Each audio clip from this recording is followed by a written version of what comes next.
में स्त्रियों का प्रभुत्व हो गया, मालकिन हो गई। श्याल को बुद्धिदायका, जब सलाह लेने का नंबर आता है, भाइयों से पहले सलाह ली जाती थी। कोई घर में बड़ा काम करना है, कोई आयोजन करना है, कोई जमीन खरीदनी, कुछ भी करना है, तो सलाह किनसे ली जाती थी? पिता से, चाचा से, भाइयों से। लेकिन कलयुग में किससे सलाह ली जाती है? साले से। कोई भी बात होती है तो पहले कह देते हैं कि मामा को बुला लो और जैसा बताएं वैसे करो। श्याल को बुद्धिदायका, साले बुद्धि देने वाले हो गए। और कहीं कहीं गांव में कहावत कह दी जाती थी ना, घर बिगाड़े आला, मकान बिगाड़े आला और घर बिगाड़े साला। श्याल को बुद्धिदायका। महाराज, लोभ में, धन के लोभ में इतने लोग वशीभूत हो चुके हैं कि कन्या विक्रयणो लोभा, कन्या का विक्रय करने लगे। अब जो विवाह होते हैं ना डॉक्टर साहब, अब जो विवाह होने लगे हैं वो समझौते होने लगे, सौदेबाजी होने लगी है। विवाह का मतलब होता था लड़के का पिता, लड़की का पिता दोनों समधी बनते थे। समधी का अर्थ होता है जिनकी बुद्धि, जिनके विचार, जिनके दिल हृदय सम हो, विचार मिले, वो समधी बनते थे। दोनों में भाव विचार एक बने, कुल परंपरा सारी व्यवस्थाएं। अब महाराज ऐसा नहीं होता है। लड़के के विवाह के लिए लड़की वाले आते हैं और लड़के की जो डिमांड होती है, जो उनकी बात होती है कि भाई इतना पैसा खर्चा होगा, इतना लड़का पड़ा है, जिस हिसाब की योग्यता, जितनी उसकी उनकी संपत्ति, उसी हिसाब का विवाह। तो क्या होता है? सौदेबाजी होने लगी है। महाराज जी ने लिखा कन्या विक्रयणो लोभात, लोभ के वश में होकर के लोग ये संसारवासी कन्या का विक्रय करने लगे हैं धन के कारण। अर्थ, समधी का अर्थ नहीं मालूम है, अर्थ के लिए समधी बन जाते हैं। अर्थ माने धन। कई बार आज जा रही थी और बढ़िया बैंड बाजा बज रहा था, विवाह हो रहा था।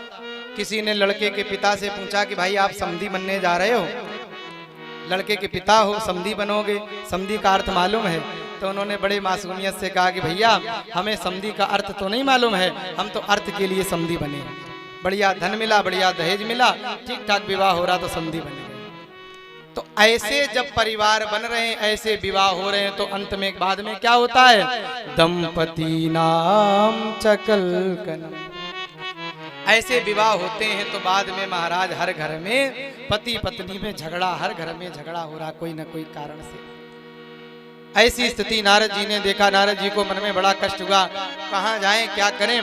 संसार बिगड़ चुका, कोई धर्म नहीं कर रहा, कोई दान नहीं कर रहा, कोई पवित्रता, ये सारा भाव बिगड़ गया है। लोग बड़े स्वार्थी, बड़े छली कपटी हो गए हैं। तीर्थों में व्यवस्थाएं बिगड़ गई हैं। कहाँ जाएं? तो नारद जी ने मन में भाव किया कि अब एक ही स्थान बड़ा अच्छा है। कहाँ? वृंदावन।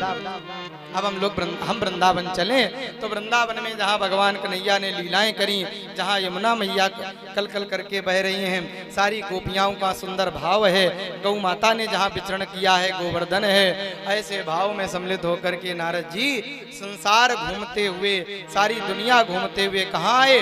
वृंदावन। राज वृंदावन में राधे राधे गाते जैसे यमुना के किनारे पहुंचे, वैसे महाराज जी ने देखा कि एक यमुना जी के किनारे एक स्त्री, युवती स्त्री बैठी है। अगल बगल दो वृद्ध पुरुष लेटे हुए हैं। कई सारी युवतियां, स्त्रियां, देवियां सेवा कर रही हैं। कोई पंखा कर रहा है, कोई जल पिला रहा है, कोई सांत्वना दे रही है।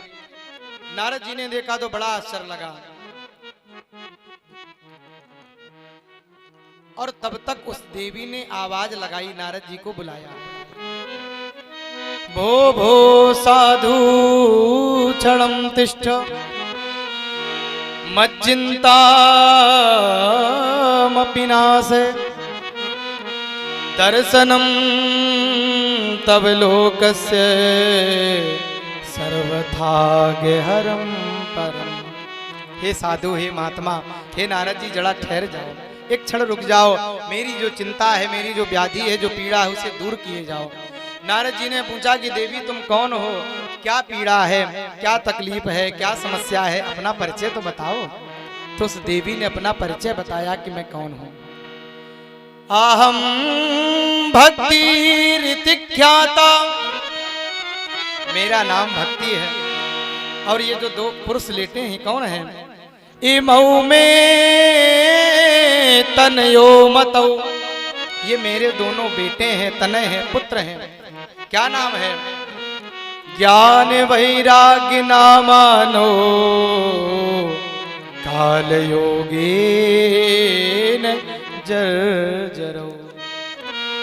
मेरा नाम भक्ति है, ये मेरे दोनों बेटे ज्ञान और वैराग्य हैं। महाराज नारद जी, हाँ देवी, इन दोनों को काल के गति के द्वारा काल योगेन जर्जरो, कलयुग की महिमा से, कलयुग के प्रभाव से बड़े जर्जर स्थिति में प्राप्त हो गए। मेरा जन्म मालूम कहाँ हुआ है? कहाँ हुआ? नारद जी ने पूछा तो भक्ति मैया ने बताया कि मेरा जन्म द्रविड़ देश में हुआ।